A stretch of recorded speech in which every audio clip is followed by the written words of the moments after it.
Alright, a little update on the truck. I had a radiator sprung a leak, so I pulled it out and took it over to, well, I was going to take it to Ed's in Steubenville, and they shut down a couple years ago. I pulled in the parking lot, and the weeds were 4 foot tall, so I went to Steubenville Truck Center, where I quit there in 1999 and pursued a different career. So I went there and asked Chris, the parts manager, who they had doing the radiators now. She told me Carnegie Radiator.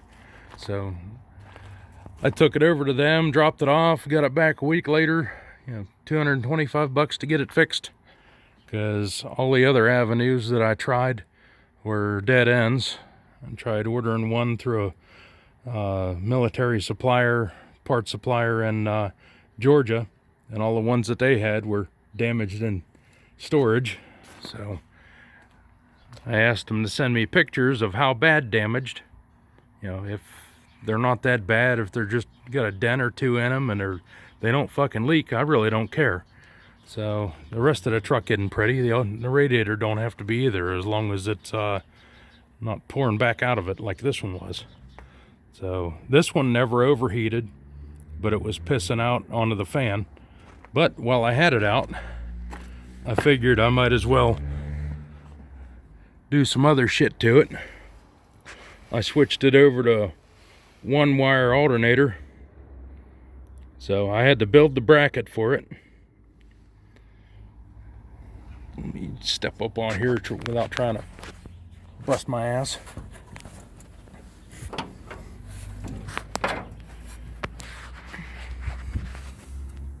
So I built the bracket for it, got it mounted. I swapped over to a new style screw-on primary fuel filter. It's a Baldwin 1212 on a Napa base. Bought the base on Amazon, bought the filter on Amazon.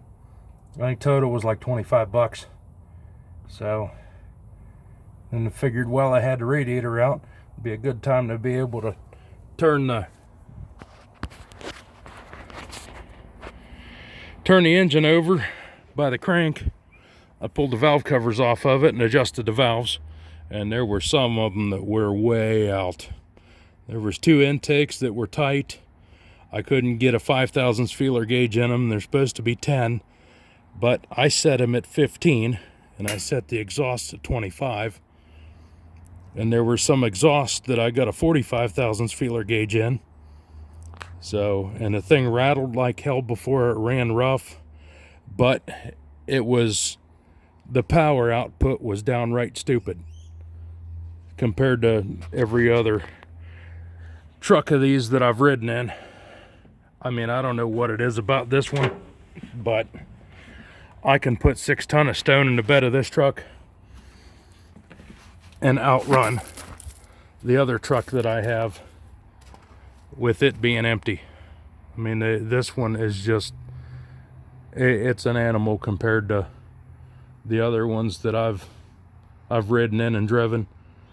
But out on the interstate, it always felt like it was on the edge of coming apart. I was always worried about it, because it's been turned up. And flat out on the interstate, I got an app on my phone. It's Ulysses speedometer app. The most I've seen out of it on the interstate was 59 mile an hour, and that was, I had more pedal, but I didn't want to push it because I was already over the 2600 RPM red line. And I've read everywhere, like on Steel Soldiers and Pirate 4x4 and everything else, that if you go over 2600 too much farther, it'll ventilate the block. Because these things were built tough, but they were built by companies that wanted to make money, yet still build them cheap enough that they got the fucking government contract. So they were built by the lowest bidder, trying to make the most amount of money. So it's not saying that these things are pieces of shits, but they skimped where they could. But this one does have a white multi-fuel, and the tag on this one says 140 horsepower at 2600 RPM with a 77 millimeter squared stroke fuel rate. The other one says a 74 millimeter squared stroke fuel rate with 134 horsepower. So that's the only difference I can figure, is the injection pump on this one is putting out a little bit more fuel. But I have no idea. But it idles smoother now. It doesn't even sound like the same truck.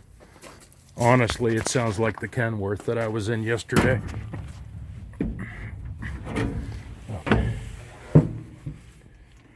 Anti-theft device.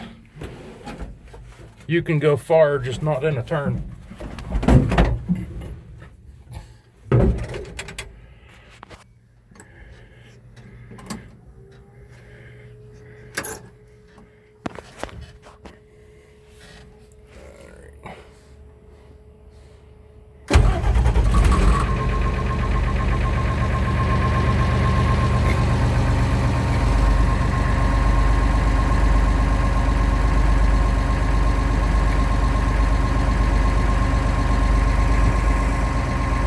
That's the phone on the steering wheel, and it's not vibrating all that bad. Here's my hand still on the steering wheel holding the phone. But it's charging in the green now. Before, when it would charge, when it would decide to charge, it would fulfill the alternator and the belts would squeal like hell. That's in part because of kilopower.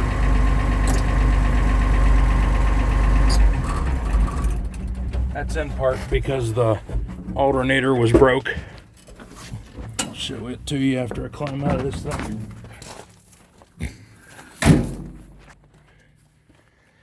I'll go into my mess.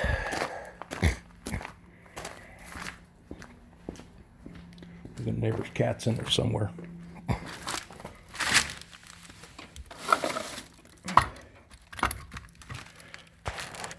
But this here was busted off of it. The other one was wallered out.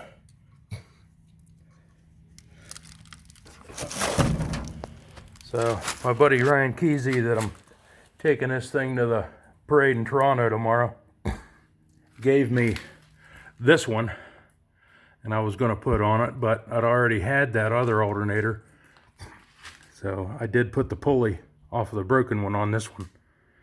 So I wanted to do that, but I figure I'll save that for the other truck. I hope I never need to change it, because that truck is about spotless underneath the hood.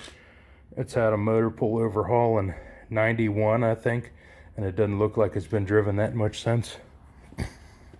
This one, the engine's the tag says a 73, and I know the truck's a 76. At least that's what the VIN tag says and the title says.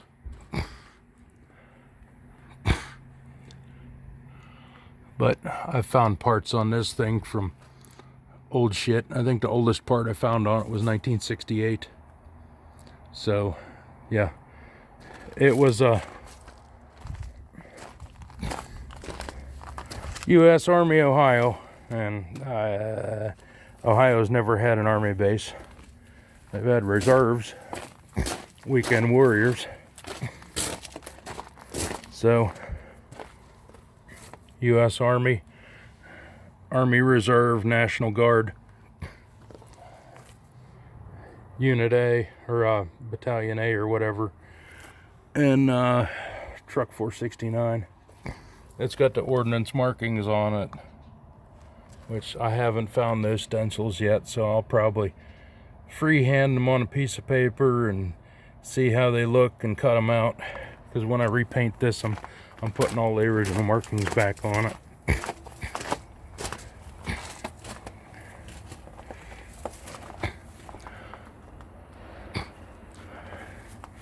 So yeah, that's where I'm at for this. Hopefully that bottom hose don't leak anymore, because that thing was a pain in the dick to get to. But I'm going to put the grill guard back on it and take it for a ride and see how it runs. Thanks for watching.